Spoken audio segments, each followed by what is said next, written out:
Vamos reiniciar aqui. O que é importante para a gente poder fazer um projeto de iluminação, né? Primeira coisa é conhecer os elementos que estão fazendo parte, que vão fazer parte desse projeto. Lógico que a gente tem que conhecer o lado do cliente, o lado das necessidades do cliente e do espaço, tá? Mas a gente também precisa conhecer os elementos que vão compor esse projeto de iluminação. Então é super importante a gente entender que o projeto de iluminação ele é feito de vários elementos. E um dos elementos, né, eu diria até o principal, é a luz, tá? Então, às vezes as pessoas querem aprender a fazer um projeto de iluminação, fazer um projeto de iluminação de qualidade e não conseguem nem compreender o que é realmente luz. Então, assim, no vídeo de hoje eu vou falar um pouquinho, na live de hoje, né, eu vou falar um pouquinho sobre luz e uma das suas características, que é a temperatura de cor.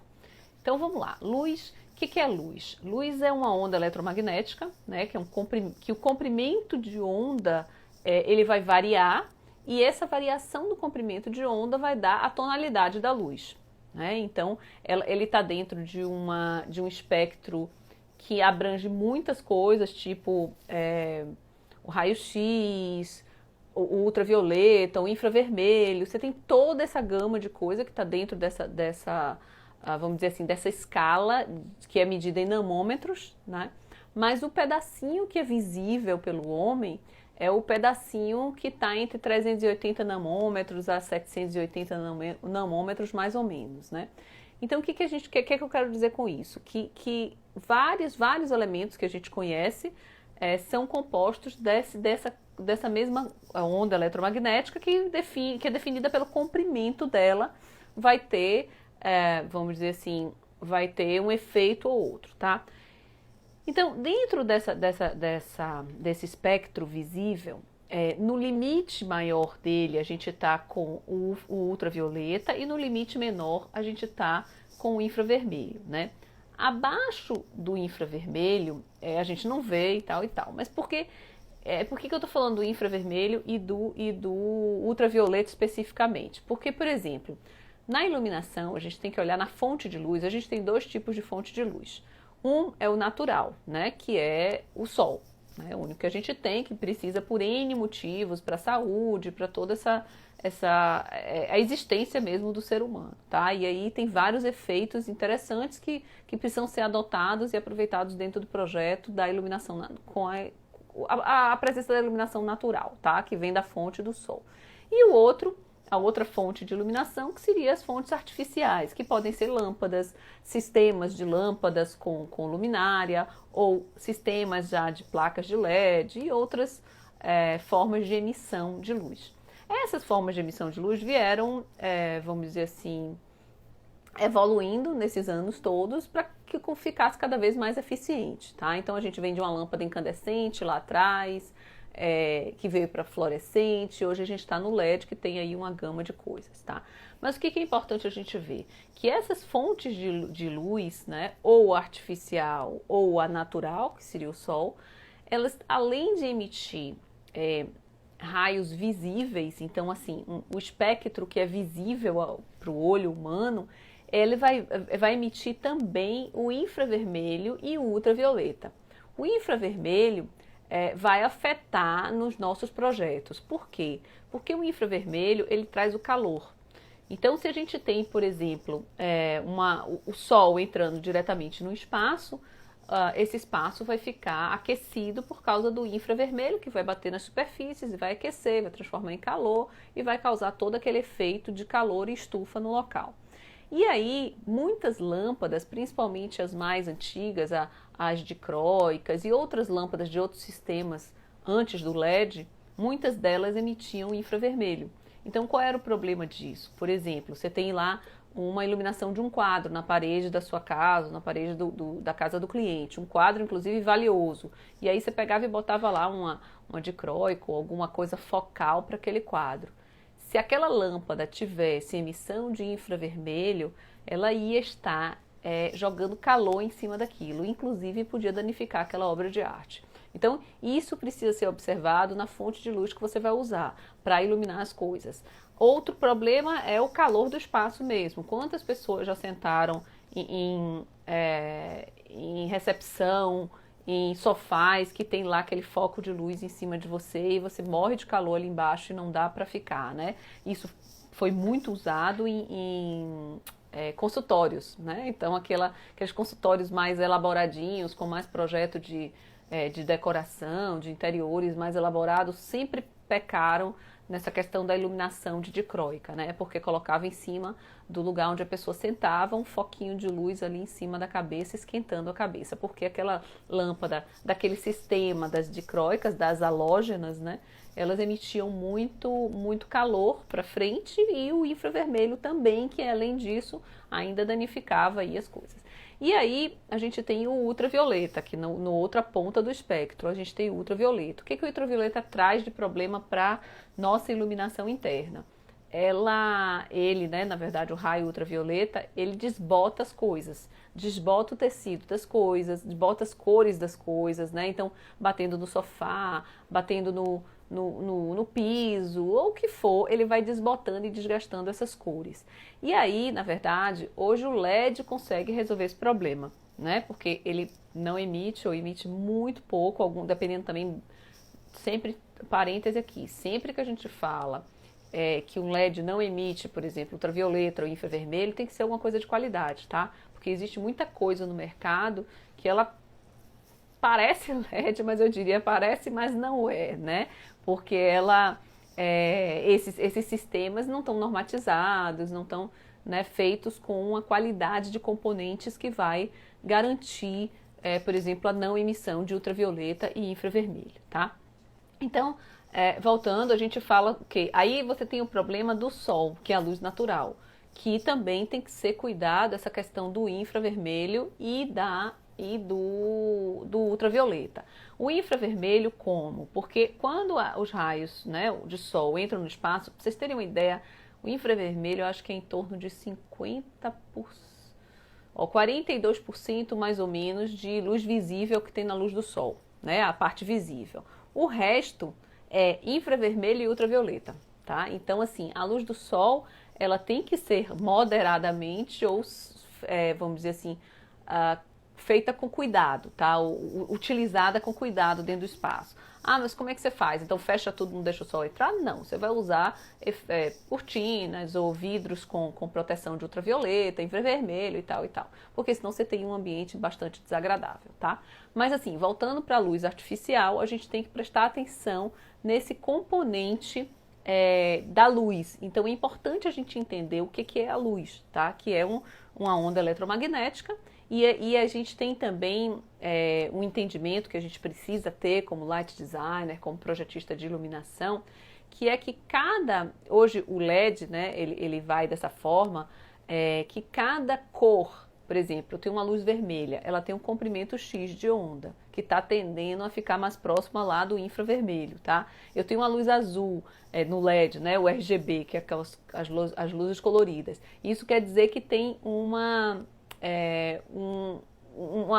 valor de namômetro, né, tá na escala, tá muito mais perto do ultravioleta, né, que está subindo para os azuis, para os roxos e tal. Então a gente precisa entender que no LED a gente vai ter essa vantagem de não ter o infravermelho nem o ultravioleta. Mas precisa ver se é um componente bom, tá? De qualidade boa. E também a questão da cor, que ela está diretamente ligada ao comprimento de onda emitida, né, por essa fonte de luz. Então, a grande vantagem hoje no LED em relação a isso é que, por exemplo, antigamente para você ter uma luz vermelha, você pegava uma luz incandescente ou uma dicróica, halógena e botava uma película na frente, um vidro vermelho e dava essa iluminação vermelha através de um filtro, tá? Hoje não, hoje o LED ele é fabricado já com a comprimento de onda vermelho, então a luz vermelha era originalmente vermelha. O que tem de bom isso? Tem de bom a durabilidade, a qualidade dessa luz, o controle disso, que às vezes a gente, brasileiro então não gosta muito, né, de norma e das coisas muito, né, ao pé da letra, mas a norma dentro desses casos, gente, não só nos casos de iluminação mas também em todos os casos técnicos, a norma ajuda muito. E para a gente, como projetista de iluminação, você comprar um produto, ou indicar um produto, especificar um produto para um projeto, que ele seja normatizado, te garante que o que está escrito na embalagem, o que o fabricante falou é verdade. Porque muitas vezes você pega uma embalagem que fala assim, temperatura de cor, que é o assunto que a gente vai falar já já, temperatura de cor, 3000 K, né? E aí quando você olha a lâmpada, ela nem amarelinha não é, ela é mais branca do que amarela. E assim, a temperatura de cor 3000 K, ela tem que ter uma tonalidade amarelada, porque isso está normatizado, isso tem uma escala de referência, tá? Então a norma é muito importante. E o produto com selo de qualidade, né, o selo do Inmetro e tal, de garantia de que está cumprindo a norma, é o que faz o projeto de iluminação ficar diretamente ligado à iluminação, ou diretamente ligado à qualidade que você projetou, né? Então, muitas vezes a gente tem um excelente projeto de iluminação que produtos ruins foram colocados e distorce tudo. E a gente tem que pensar uma coisa bem importante: iluminação, ela é estética, mas ela é função.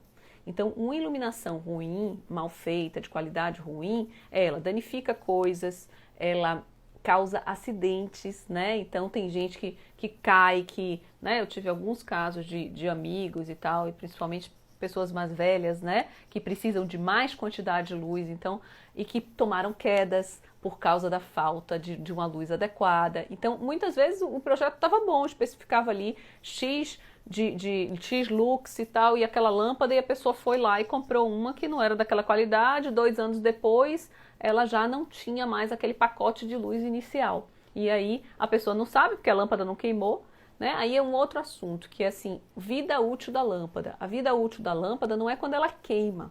Isso é muito importante, né? Quem faz projeto de iluminação tem que ficar muito conectado com isso e muito esperto para isso, porque a vida útil de uma lâmpada é o tempo que ela leva emitindo o mesmo pacote de luz que ela emitia no início, tá? Lógico que no cálculo de iluminação, quando a gente faz, a gente já considera a depreciação do próprio sistema, da própria lâmpada, então você já bota um índice de depreciação. E aí você já sabe que vai botar um pouquinho mais de luz no início, mas que vai ter uma depreciação ao longo de 5 anos, 10 anos, que essa lâmpada ali tá funcionando bem, ou o tempo que for, né, indicado pela lâmpada, tá? Então isso é muito importante. Vida útil não é o tempo que a lâmpada não queima, tá? Às vezes as pessoas, sei lá, passam aí 5 anos ou pior, eu já vi gente comprando uma luzinha azulzinha para botar no banheiro para fazer cromoterapia. Já vi isso acontecer. E o cliente fala assim, não serve, isso é uma porcaria. Eu já fui consertar a iluminação, né, de que estavam ruins, me chamaram para melhorar. E aí quando eu chego lá, isso aqui, esse negócio dessa luzinha, isso aqui não serve para nada. Quando você vai ver, eu falo, que luzinha azul que ela já tá branca? Não, mas ela era azul há 3 meses, 4 meses atrás. Então isso quer dizer o quê? Comprou uma coisa de qualidade ruim, né? Então a questão da cromoterapia e tal são outras questões. Mas o que eu estou dizendo é que você compra um material e você conta com ele para o seu projeto, ou para o que você indicou, ou para o que vai, né, o efeito que precisa dar naquele local. E se 3 meses depois ele de azul ficou branco, né? Então já perdeu totalmente a especificação e o efeito, né? De arte que projetamos, a distância da luz, a potência da luz, suas especificações, não é fácil. Não é fácil. Aí a observação, estou recordando da iluminação de uma galeria de arte que projetamos. A distância da luz, a potência de luz, suas especificações, não é fácil. Não é. E aí tem outro problema, que além disso tudo que você está falando, é não danificar essas obras de arte. Primeira. Segunda, não causar... Pois é, principalmente numa galeria, exatamente. Outra coisa, não causar ofuscamento. Então as pessoas têm que andar pelo lugar e conseguir visualizar aquilo tudo. Sabe, tem uma coisa que diz assim, sabe qual é a melhor iluminação? É quando você não nota que ela existe. Quando você não percebe que a iluminação está ali. Então essa é a melhor iluminação, porque ela não está te incomodando e ela está possibilitando que você veja tudo e que você consiga desenvolver todas as tarefas que você precisa naquele espaço, né? E isso é completamente diferente da casa. É completamente diferente em todo, porque tem um pouco de cênico, tem um pouco de destaque, tem uma luz muito de destaque, né? Porque a função de uma galeria é diferente da função que você tem em casa. Mas no conceito, pensar essa luz, você começa a pensar do mesmo jeito. Você vai ver quais são as funções que você precisa para aquele espaço, quais são os equipamentos mais adequados para aquilo. E aí, às vezes as pessoas perguntam assim, qual é o programa de iluminação que você usa para fazer projeto? Eu falo, eu não uso o programa de iluminação. Como assim não usa? Porque na verdade, assim, o programa ele pode vir numa segunda etapa para te minimizar fazer cálculo, ou para você fazer uma comprovação do que você pensou, mas você precisa, qual é o programa, qual é o computador, gente, que vai conseguir entender o que seu cliente quer, as condições do local, todo o clima do projeto que você precisa, as funções que vão ser exercidas naquele espaço. Nenhum computador vai pensar isso por a gente, né, como projetista. Então, se a gente pensa isso errado no início, não tem como dar certo no final. Por mais que você use o melhor programa do mundo e tal. E eu vejo, engraçado, acabo que como eu estou com muito contato com pessoas que trabalham em indústria e coisa de iluminação, algumas pessoas técnicas e tal, e às vezes me pedem desesperados para tentar dar uma ajuda, porque na verdade eles fornecem o produto, né? E às vezes o projeto tá errado na concepção inicial. E aí eles botam o produto e a coisa não fica boa. E o cliente fala, esse produto não está funcionando, não está dando certo e tal e tal. Aí alguns viram e voltam e estão me ligando, pelo amor de Deus, me ajuda aqui, porque o cliente está super insatisfeito, é uma peça super cara e eu não sei o que fazer para melhorar. Em alguns casos é simplesmente mudar, chegar um pouquinho mais para frente, foi o que você falou aí antes, né? Chegar um pouquinho mais para frente ou chegar um pouquinho mais para trás, ou às vezes aquela luz simplesmente não é para aquele lugar, não é para aquele lugar, não é para aquela função, né? Então, assim, tudo isso é da concepção de projetos. É a mesma coisa que a gente faz no projeto de interiores, é a mesma coisa que a gente faz no projeto de arquitetura.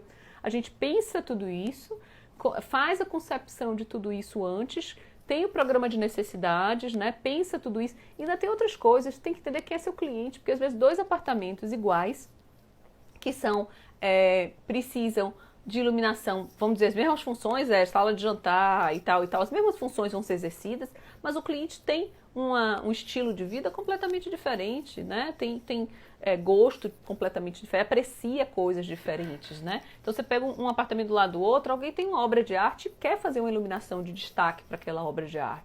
O outro não quer, não está nem aí para obra de arte, ele quer mais que tenha uma luz que ele consiga fazer lá o joguinho no computador, alguma coisa nesse sentido, entendeu?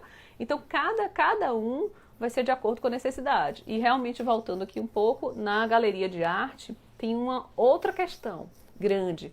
Além de tudo isso, de você ver uma luz tecnicamente adequada para ela não danificar nem estragar, tem o posicionamento para você não ofuscar e não deixar escuro, que precisa ser visto, né? E o terceiro ainda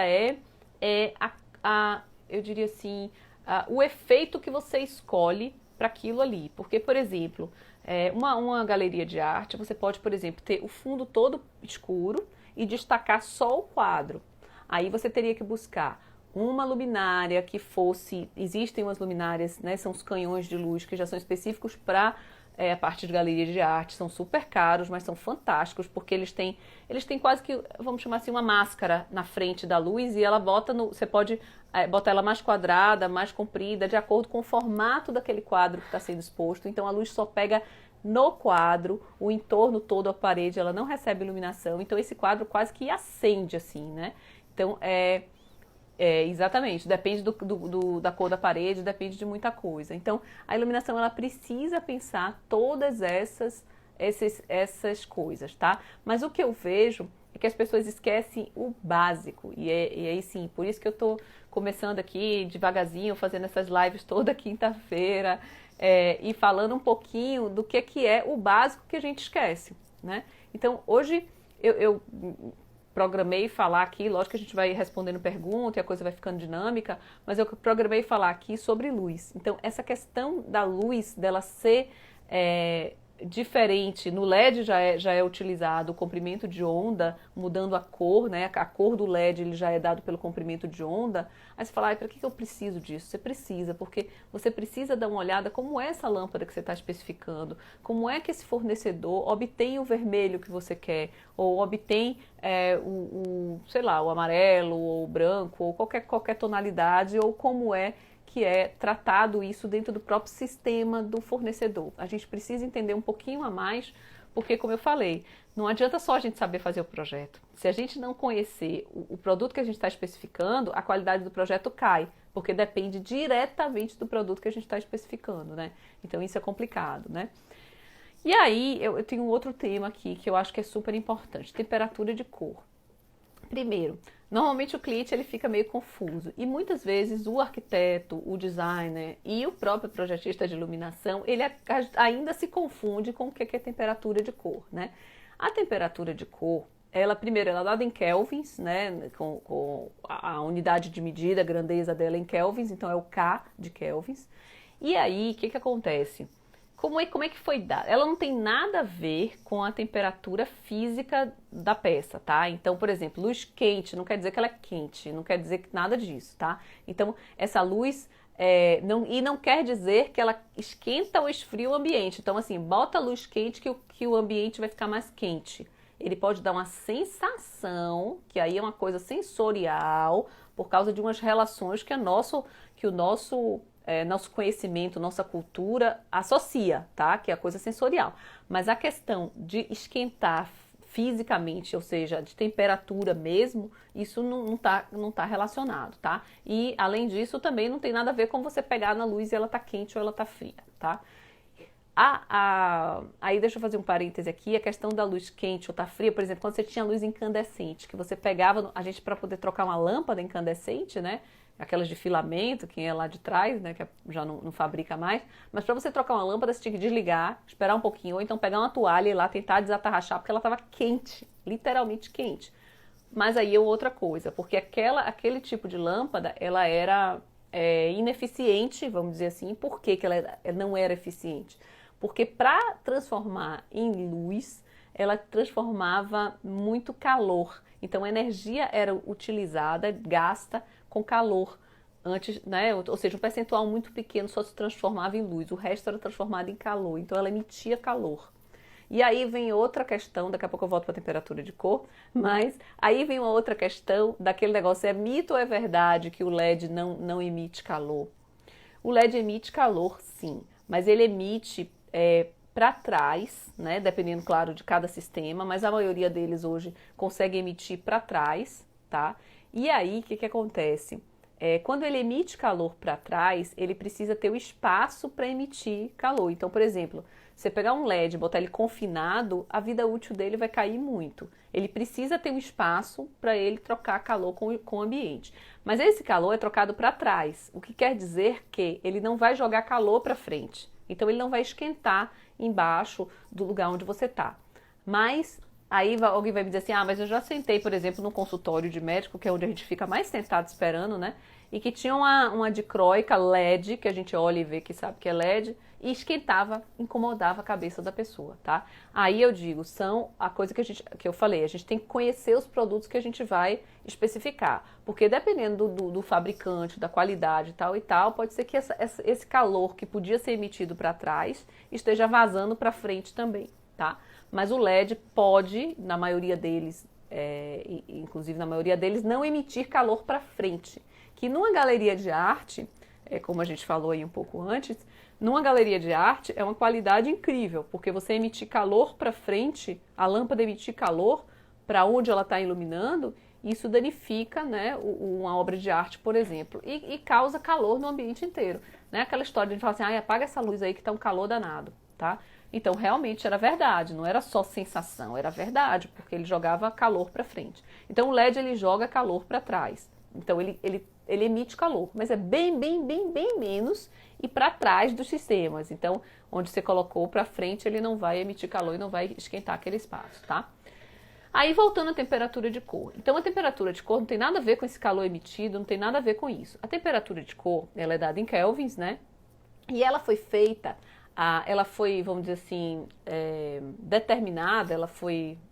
Porque cientificamente, tá? Então ela é uma coisa que é normatizada, tá? Como eu falei antes, é importante a gente ter uma coisa normatizada, porque garante que o que a pessoa fala é o que a gente vai obter. A pessoa que eu digo fabricante, né? Ele falou isso, você tem certeza que é isso que você vai obter. Porque você fez todos os seus cálculos do projeto com aquilo. Você fez todo o pensamento do projeto com aquelas especificações. Imagine na hora que você botar a lâmpada lá, ela não tem as especificações. Então a norma é super importante. Mas a temperatura de cor, ela é uma escala que ela foi... análoga, né? Na verdade, ela foi comparada a um objeto, a um corpo de prova, né? Foi assim que foi obtida a escala de temperatura de cor, só para entender um pouquinho isso, tá? E que era um corpo de prova escuro, né? Negro e de ferro, tá? Então, imagine, vamos dar o exemplo aqui que fica bem mais fácil. Imagine uma barra de ferro que você começa a aquecer ela no fogo. Então, quando ela chega em uns 800 graus, ela está ali já avermelhada.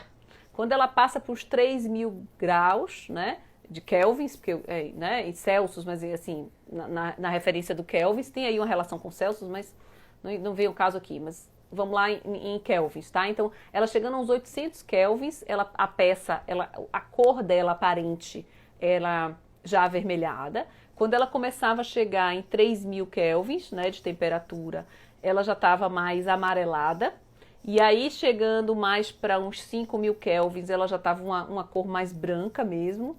Passando de 5.000, essa cor da peça ia ficando mais azulada, chegando até uns 8.000 kelvins, que é aquela cor mais ou menos de um farol de automóvel, aquele xenon, aquele azul, sabe? Então 8.000 já é uma tonalidade azul de luz. Tanto que se você pensar em botar 8.000 kelvins na sua luminária, né, na sua iluminação, ela vai ficar uma luz azul, tá? E aí, isso teria toda a relação com o comprimento de onda, das cores específicas, mas não vou nem entrar nisso agora. Eu estou tentando aqui clarear para vocês o que é a temperatura de cor, que a gente chama lá, que é um elemento importantíssimo no nosso projeto, tá? Então você vai querer botar o quê? A cor mais amarelada, uma iluminação mais amarelada ou uma iluminação mais esbranquiçada ou até azulada? E aí vai estar relativo a essa temperatura de cor, que está relativa à aparência de um corpo de prova, né, de ferro no caso, colocado no fogo, então colocado para a presença, para o aquecimento no fogo. Por isso que chama temperatura de cor, que está relacionada à temperatura dessa peça de corpo de prova, tá? Então isso não tem nada a ver com a luz ser mais quente ou mais fria na temperatura física dela. Então aí dá para você entender que toda essa gama aí entre... Se for aproximando mais para 1.000 kelvins, isso vai ficar mais avermelhado, né? Que, como eu falei, 800, 1.000 kelvins é mais avermelhado. Aí, quando você chega em 3.000, 3.200, 2.700, 3.200, você já tem isso amarelado, né? E aí, se você olhar uma lâmpada que tem 3.200 kelvins, ela vai estar nessa tonalidade amarelada. Se você chega nos 6.000, 6.500, ela está na tonalidade branca puxada para o azulado. Tá? Acima disso, ela já vai azulando até uns 8.000, que vai chegar naquela cor xenon, né, de um farol de carro, por exemplo, tá? Então, a temperatura de cor, ela está relacionada a isso aí, né, a essa aparência desse corpo de prova, tá? Então, é importante a gente entender isso, porque aí a gente consegue imaginar quanto exatamente é 2.000, quanto exatamente é 3.000K, que você consegue imaginar essa gama de cores que vai passando aí nesse corpo de prova que está exposto ao fogo, tá? E aí vem aquela outra história, cor quente e cor fria, né? Que todo mundo...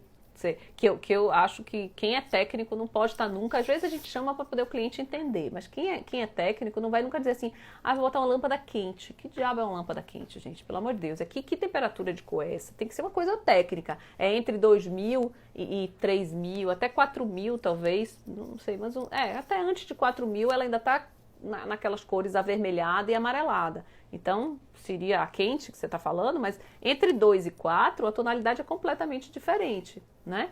Então, o que a gente tem que ter cuidado é que na hora que a gente está fazendo um projeto de iluminação, não existe negócio de cor quente ou cor fria, existe kelvins, tá? Porque é uma tabela que está ali com escala cientificamente feita e normatizada. Então, quando você pega um fabricante que ele vai te dar 2.700, se você pegar o outro fabricante, ele tem que ter a mesma cor de luz. 2.700, 2.700, independente da fábrica, ela tem que ter a mesma tonalidade de luz, a mesma cor aparente da luz, tá? Então, isso é super importante. Deixa eu parar um pouquinho aqui para responder. As lâmpadas dimerizáveis ajudam a melhorar a qualidade desejável? Você poderia falar um pouco sobre isso? Posso sim. Deixa eu só concluir aqui a questão da temperatura de cor, porque essa questão, eu não quero esquecer, tá? Eu volto para falar aqui.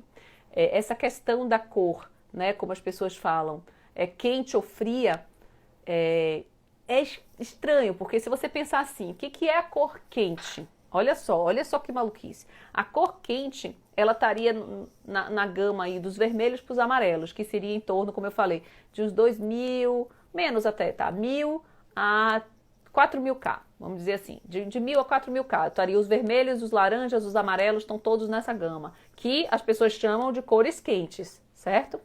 Só que ela está em 1.000, ou seja, ela é quando o corpo de prova começou a ser aquecido. Quando ele fica mais aquecido, ou seja, quando ele está mais quente ainda, essa cor ela vai ser azulada. E como é que a gente está chamando temperatura de cor fria se a temperatura é mais quente da cor azulada, se for relativa ao que foi feito a temperatura de cor? Então, se a gente chama de quente e fria, já está contra, né, é contraintuitivo em relação à questão do corpo de prova, que cientificamente, quando se criou essa tabela, tá? E aí, na verdade, o quente e o frio, ele se relaciona à tonalidade do sol nos trópicos, né? Então, assim, aí a gente entende de calor, então você relaciona o vermelho, o amarelado, aquela coisa do sol nos trópicos, né? No clima tropical e tal.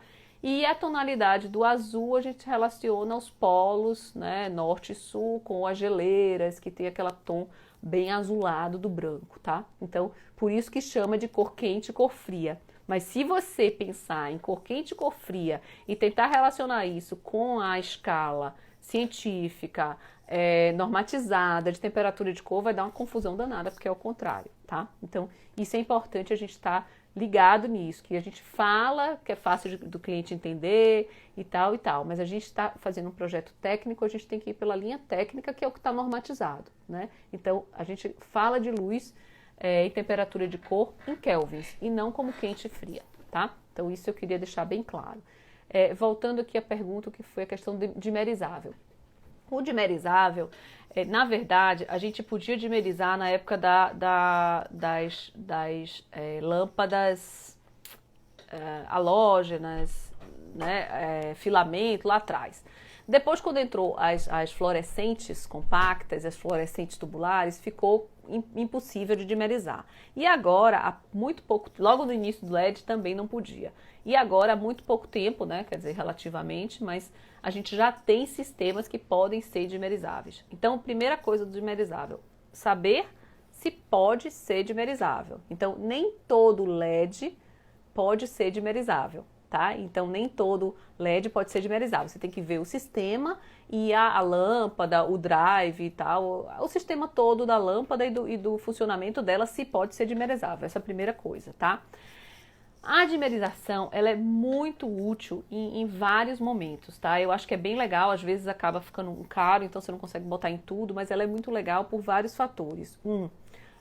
Você consegue equilibrar a quantidade de luz em momentos diferentes daquele espaço. Então, por exemplo, um quarto de bebê, né? Quarto de bebê, um dimmer ajuda muito, porque tem horas que o bebê está começando a dormir, você está ali abaixando, e às vezes você pode botar isso, inclusive, na automação de celular, inclusive, você vai ali, vai diminuindo, tá com o bebê ali, tá começando a dormir, você está diminuindo para ver se ele dorme e tal, etc. Tem várias funções aí que o dimmer vai ajudar muito.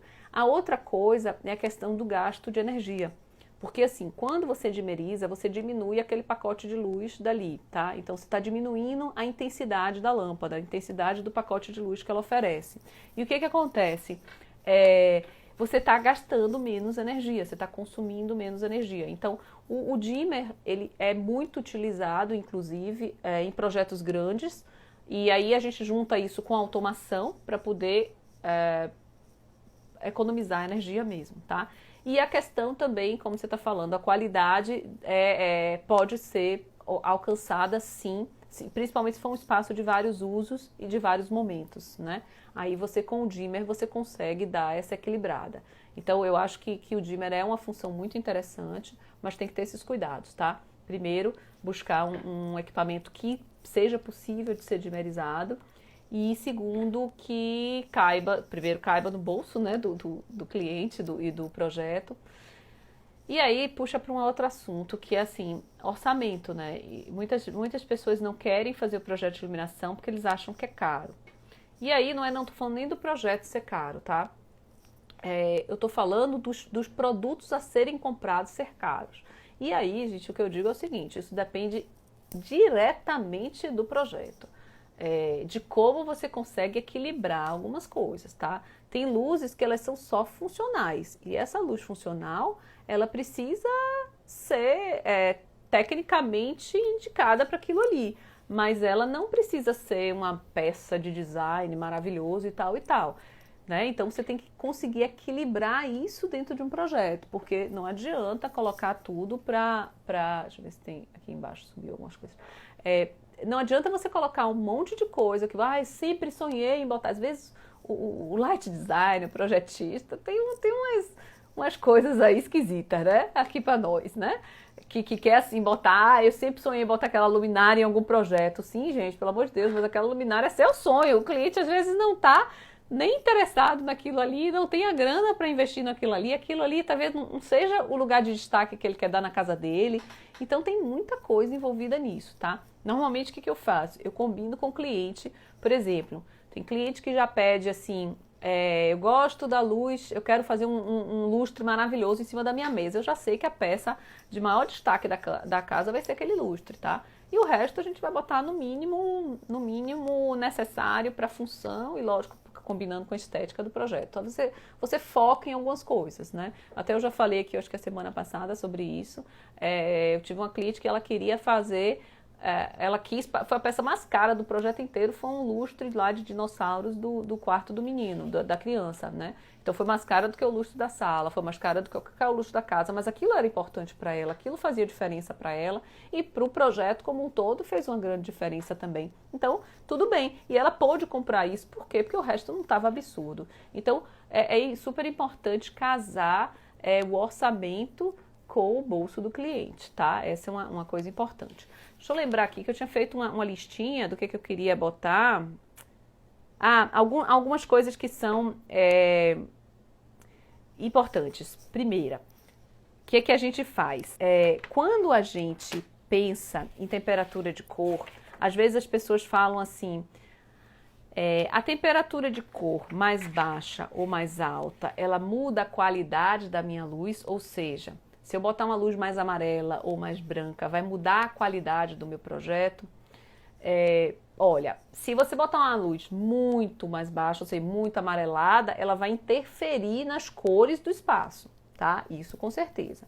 E se você botar uma luz muito azulada, ela vai interferir. Então, seu sofá branco vira azul, seu sofá branco vira amarelo. Isso vai interferir, sim, isso é um fato. A gente vai visualizar isso porque está dando um banho de luz ali com uma tonalidade, mais amarelo ou mais azul em cima daquelas coisas. Então, isso é um fato, tá? Mas a qualidade dessa luz, da emissão dessa luz, vai depender de outros fatores, tá? Que, por exemplo, o índice de reprodução de cor, a potência dessa luz, né? Que, na verdade, a gente nem chama mais muito de potência, tá? Já chama hoje de pacote de luz mesmo, tá? Porque a potência, ela tá ligada à energia. E hoje já não é mais com a questão da energia que você vê a eficiência. É quanto... Bom, tudo bem que é o gasto de energia, né? Mas, de qualquer forma, tem outros fatores. Eu não queria entrar muito nisso agora, porque é uma coisa mais técnica, que eu vou falar em outro momento, mas de calcular também como essa corrente, essas coisas todas que são importantes dentro do projeto também, tá? Mas a referência que a gente tem hoje de luz é pacote de luz, a quantidade de lumens, né, ou de candelas, dependendo do tipo da lâmpada, que você vai emitir dentro desse espaço, tá? Então, a qualidade da luz, ela está muito mais ligada a, primeiro, a qualidade dos elementos que você vai usar, então, dos componentes. Botou uma luz de qualidade ruim, ou uma lâmpada de qualidade ruim, um drive, né, que é o que era o antigo reator, né? De qualidade ruim, você vai ter uma qualidade prejudicada no seu projeto, tá? Mas a temperatura de cor, na verdade, ela vai tingir seu projeto, né? Na verdade, ela vai tingir o mais amarelo ou mais azulado seu projeto. Mas o índice de reprodução de cor, que é um outro índice que a gente tem que olhar, que é a capacidade daquela fonte de luz te mostrar as cores como elas são. Então, mostrar elas sem deformar aquelas cores e sem diminuir a qualidade do que você está vendo, entendeu? Então tem outra questão aí, tá? Deixa eu lembrar aqui o que é mais que eu ia falar deste tema, para eu não me perder, que eu quero falar. A outra coisa, assim, as pessoas falam em o que você tem que fazer. Eu não suporto aquela coisa, sabe, que diz assim, quarto tem que ter luz amarelada. Existe o índice neutro, índice do quê? Me esclareça aí, índice do quê? Da temperatura de cor? Ah, da temperatura de cor, sim. É o que eu mais gosto. Você sabe que teve uma fábrica que começou a fazer, porque eu uso tanto. Ele começou a colocar na linha dele a temperatura de cor. Isso. É o 5.000K, 4.500, 5.000K. De 4.500 a 5.500, ela é bem branquinha, ela é bem neutra, né? É a cor neutra. Exatamente. Mas eu pedia tanto, eu enchia tanto o saco que eu falava, eu quero tal. Aí ele já falava, gente do céu, não dá pra você usar uma 2.700. Eu falava, não, eu preciso da neutra nesse lugar. Aí ele, meu Deus, você me fez uma confusão danada. Ele acabou botando em linha essa natural aí, que eu uso bastante. Mas de qualquer forma, aqui mesmo, por exemplo, eu estou fazendo, né, live em casa, né? E, rapaz, casa de ferreiro, o espeto é sempre de pau, né? E assim, a luz até que é tranquila da casa, mas nunca para filmagem, né? Eu tenho lá no escritório, da Casa 500 e tal, eu tenho um estúdio que eu arrumei com a luz legal. Mas a daqui, eu fico com esse problema de luz, então eu fico bem amareladinha aqui. Às vezes, quando é de dia, eu tô com um lado mais claro, o outro mais amarelado, da cor de dentro. Então tem essas questões aí. Mas a gente tem que ver essa temperatura de cor certinha, porque ela pode deixar a gente, né, muito abaqueado, muito derrubado, ou então pode dar uma ajuda boa. Para banheiro, a temperatura de cor é essencial. Ela precisa ser neutra, porque se ela estiver muito amarelada, você vai fazer uma maquiagem que vai estar muito intensa. Na verdade, ela amarelada, sua maquiagem vai estar pouco intensa, né? Porque você vai estar com a cor mais coradinha, então você vai botar pouca maquiagem e vai sair quase que sem maquiagem. E se a cor tá branca, você tá pálida, então você tá lá tocando maquiagem, vai sair parecendo um palhaço, entendeu? Então tem que ter muito cuidado. Mas o banheiro é uma coisa que eu acho que é um outro momento pra gente falar, mas é uma iluminação que 90% faz errado. 90% da iluminação de banheiro que eu vejo tá errada, tá? É uma iluminação que ela, além da temperatura de cor ter que ser uma temperatura de cor neutra, né? Que é a mais próxima de uma luz natural também, né? Que é o que a gente busca na cor neutra, tá? E a cor natural que eu falo é uma cor e não é só cor natural, porque aí tem outra questão. Na hora que você tem a cor natural, a luz natural, você tem a luz mais amarelada do início do dia, né? Avermelhada ela começa, depois ela amarela, depois ela vai ficando mais clara, mais intensa, e depois ela vai diminuindo de novo pro amarelado, pro avermelhado. Então, dependendo da hora do dia, você tem uma tonalidade de cor diferente natural. Então, quando a gente fala, o mais próximo da cor natural, é a cor natural ao meio-dia, nem por aí. E depende de como o céu está. Porque se o céu estiver nublado, ela fica uma luz difusa, então ela tende mais a ficar mais branca, mais esbranquiçada. Então depende de muita coisa ainda, a luz natural, tá? Então o ideal é a gente pegar uma temperatura de cor neutra para o banheiro. Mas no banheiro também tem o problema da localização da luz e do efeito, do tipo de luz, tá? Então tem 3 coisas essenciais aí. Não pode errar. No banheiro é uma iluminação que não pode errar, né? No quarto de bebê, eu até fiz, quem quiser, tenha, eu não sei nem se ainda já tá, acho que não, mas esses dias vai estar um e-book com iluminação de quarto de bebê.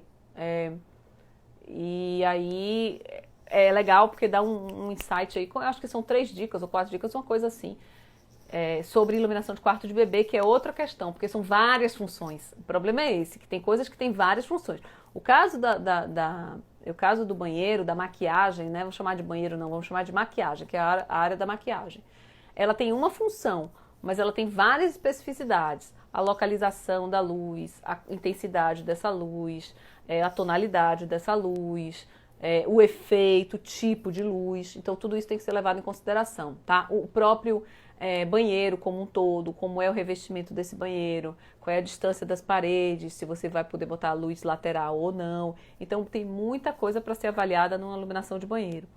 Mas quando você pensa, por exemplo, num quarto de bebê, também tem muita coisa, todas essas que eu falei, mas além disso tem várias funções. Tem o bebê dormindo, o bebê você trocando a fralda do bebê, você amamentando o bebê, você fazendo a limpeza do quarto de bebê. Só aí já falei 4 funções que precisam ser levadas em considerações no projeto de iluminação, entendeu? Então tem todo esse problema. Nunca cheguei para ter a luz ideal. É verdade. É verdade. É difícil, né? O pessoal não se preocupa com iluminação. Na verdade, eu tenho feito essa coisa aqui do Instagram, mais direcionado para iluminação, porque cada dia mais eu vejo que as pessoas, elas não entendem a importância da iluminação. Bebê tem que ter dimerizador? É bom que tenha, mas não tem que ter, tá? Se você tiver vários circuitos diferentes, com funções diferentes, você pode funcionar sem. Se tiver, melhor ainda. Na luz geral do quarto, tá? O dimerizador pode ajudar bastante. Mas pode também fazer sem, dá pra fazer sem, tá? Então, esse é um grande problema. As pessoas não dão a importância à luz e a luz está diretamente ligada à saúde da gente. E o que não, nem para todas as funções o dimerizador é bom, mas depende, não é só o dimerizador. Cuidado com essas generalizações, é isso que eu estou tentando falar e tentando tirar alguns mitos, né? Nessas lives que eu estou fazendo é justamente para tentar tirar alguns mitos, botar um pouco mais de informação sobre luz, porque o que eu vejo é que as pessoas não estão dando importância ao projeto de iluminação e ele interfere 100% na nossa saúde e na nossa segurança, tá? Mas assim, não é só o dimerizador que resolve o problema. Por exemplo, você tem que ter qual é o tipo de luz que você vai ter ali, tá? É uma luz direta, uma luz difusa, é uma luz indireta? Que tipo de luz você vai botar, tá? O dimerizador, para que tonalidade de luz? Porque o dimerizador ele vai dar mais ou menos luz, mas a cor da luz ela continua a mesma, a temperatura de cor é a mesma, original, entendeu? Então, tem muita coisa para ser colocada, né? Assim, já sei fazer projetos de iluminação de quarto de bebê, é só botar um dimmer. Eu sei que não foi isso que você falou, mas é bom ficar claro que não tem solução mágica, tá? Não tem essa coisa, porque se tivesse solução mágica a gente não estudava tanto, né? Não tinha que ralar tanto para conhecer e saber fazer um bom projeto de iluminação. Mas é importante, eu acho que o maior perigo é isso, quando a gente... E eu vou contar um caso aqui que nada tem a ver com isso, mas que tem a ver... por exemplo, você vai fazer aí na questão de um lado que eu gosto muito, né, que é a questão de velejar e tal. E aí você, por exemplo, eu lembro que teve um caso que quando, sabe os aparelhos de localização, GPS eletrônicos, há muito pouco tempo atrás não tinha. Então, você precisa fazer uma navegação, você tinha que pegar a carta náutica, ver às vezes estrela, nananana, mas tinha que conhecer um pouco daquilo tudo para poder fazer uma navegação, tá? E quando começou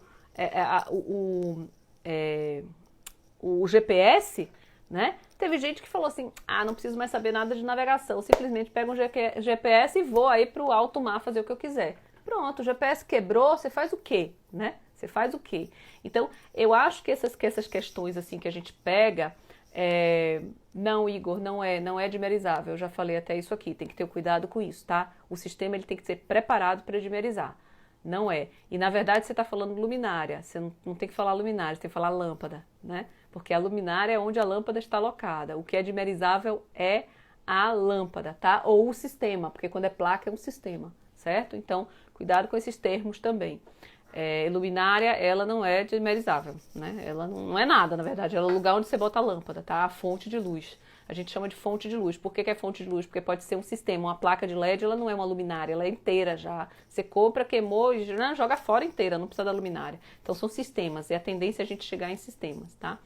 Mas o que eu quero dizer, o que eu estava, na verdade, falando, que acabei eu mesma me interrompendo, é que se a gente adota soluções mágicas, a gente peca muito na qualidade do projeto. E aí coloca em risco muita coisa, coloca em risco a saúde do nosso cliente. A gente já fala disso, Igor. LED é um sistema, né? LED é um sistema, é um sistema. Agora, ele pode ser lâmpada, como ele pode ser uma placa, como ele pode ser outras coisas. Mas ele é um sistema de emissão de luz, tá? Então, um sistema como era outros. Ele tem ele tem uma forma de emissão de luz com ondas eletromagnéticas, como eu falei no início da live. Mas ele é um sistema. Então, assim, ele é LED, ele é lâmpada, mas ele pode não ser também. Porque, por exemplo, uma fita de LED, ela não é uma lâmpada, ela é uma fita de LED, né? Então, uma placa de LED, ela não é uma lâmpada, ela é um sistema, ela é uma placa de LED, ela é um sistema. Então, a tendência da gente é ter sistemas. Vai acabar um pouco aquela questão da lâmpada e da luminária, né? Que a gente teve até o LED chegar, tá? A gente tinha até o LED chegar, você comprava a lâmpada e comprava a luminária, né? E aí, quando se começou o LED começou, é um diodo, exatamente, mas é um diodo emissor de luz, então ele é um sistema que emite luz. Esse diodo, ele está dentro de uma lente, de uma área, vamos dizer assim, como a gente fala, uma lâmpada, por exemplo, uma lâmpada focal,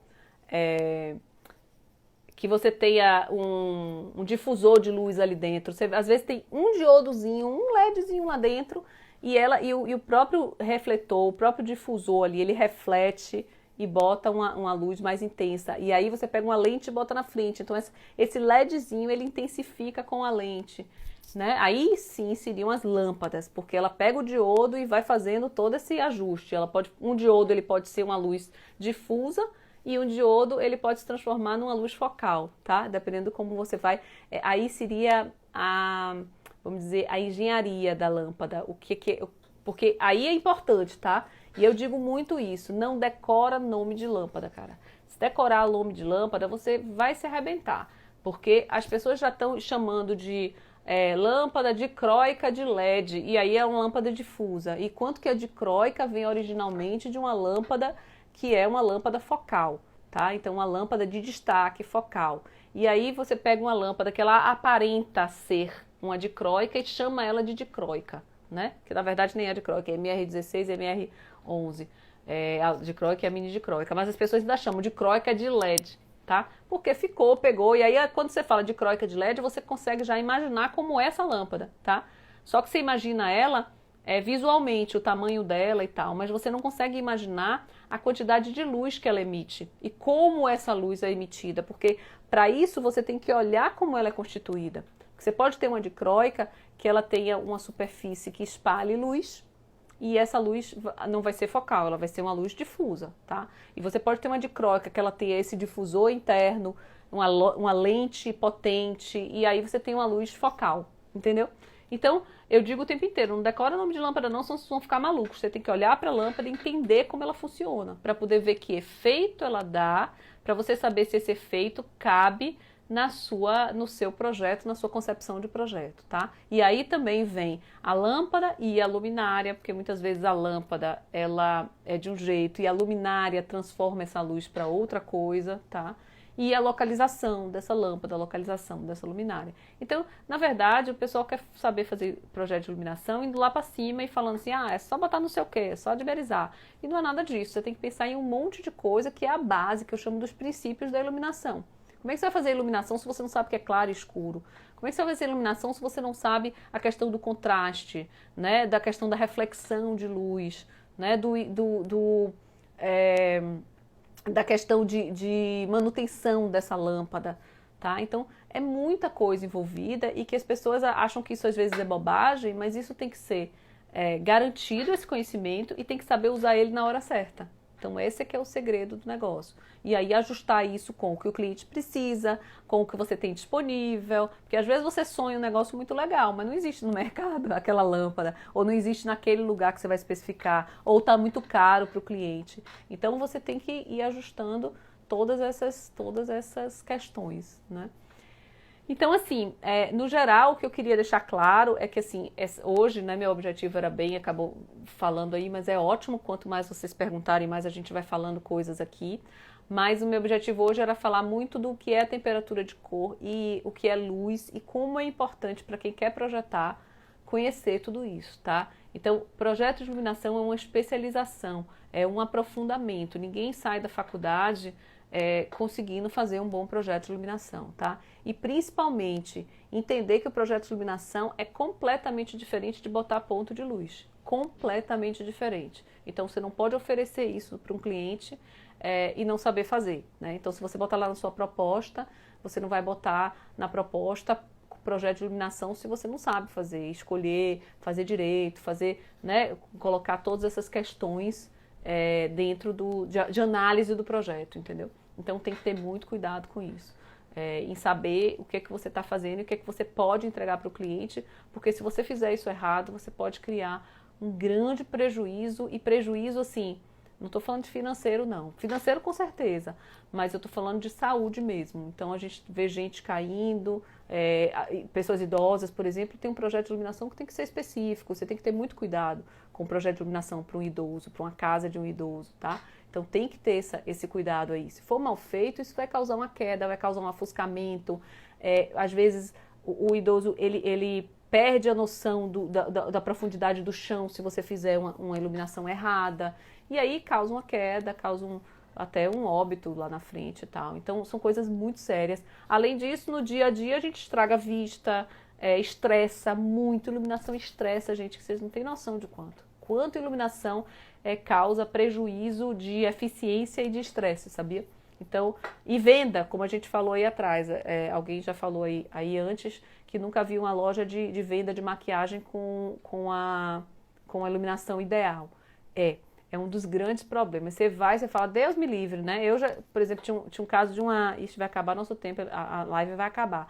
Mas assim, tinha um caso, por exemplo, de uma loja de biquíni boa, que marca top, assim, caro, que às vezes eu entrava tentando comprar o biquíni, eu falava, Deus me livre, meu Deus do céu, eu tenho que fazer muita ginástica antes de conseguir comprar esse biquíni. E aí voltava. E aí um dia eu fui na mesma loja, da mesma marca, em outro shopping, quando chegou lá, eu consegui, eu falei, gente do céu, eu tão dentro de iluminação, estudo tanto de iluminação, e não percebi que o problema ali era a iluminação ruim. Então, eu tenho certeza que aquela loja vendia muito menos do que a do outro shopping da mesma loja, né?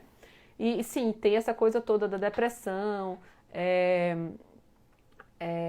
tive depressão e o projeto de luminotécnico daqui é todo especial. Indução do som no local de trabalho. Sim, pode causar. Lógico que depressão a gente não pode generalizar e dizer que é por causa só da iluminação. Tem muitos outros fatores. Tem a questão, às vezes, hormonal, momento hormonal e tem um monte de outras coisas, tá? Mas pode estar, quem tem mais tendência, isso pode prejudicar bastante mesmo, tá? Então a iluminação ela precisa ser cuidada, porque pode ser que sua insônia, por exemplo, seja toda por causa da iluminação, que você está exposta no quarto, tá? Então, assim, tá acabando o tempo, já recebi aqui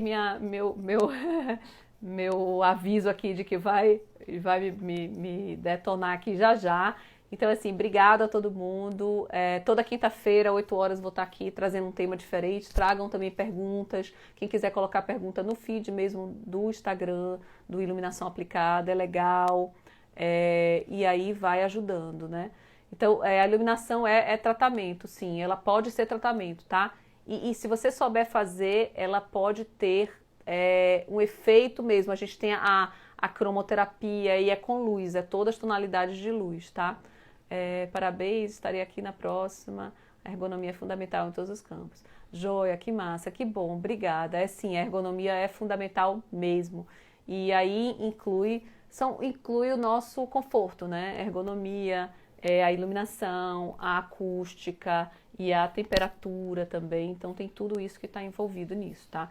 E a gente realmente precisa conversar, botar nosso cliente ciente disso, para ele começar a dar valor a essas coisas. Enquanto ele não der valor, ele não compreender o quanto está prejudicando ele, a gente não consegue ganhar espaço, né, para fazer um trabalho legal. Então eu acho que isso que é super importante, tá? A gente primeiro se valorizar o trabalho que a gente faz, porque a gente realmente causa uma transformação no cliente com a iluminação, né, causa transformação na vida dele como um todo, né, como você falou aí, inclusive de tratamento ou de evitar, né, ou tratar ou evitar uma depressão e outras coisas, mas também da gente conseguir que esse cliente enxergue isso, né, enxergue esse valor, e a gente tem que se valorizar primeiro para a gente entender isso, para poder passar para ele essa informação, tá bom? Então, super obrigado, até quinta-feira que vem, espero vocês, e a gente vai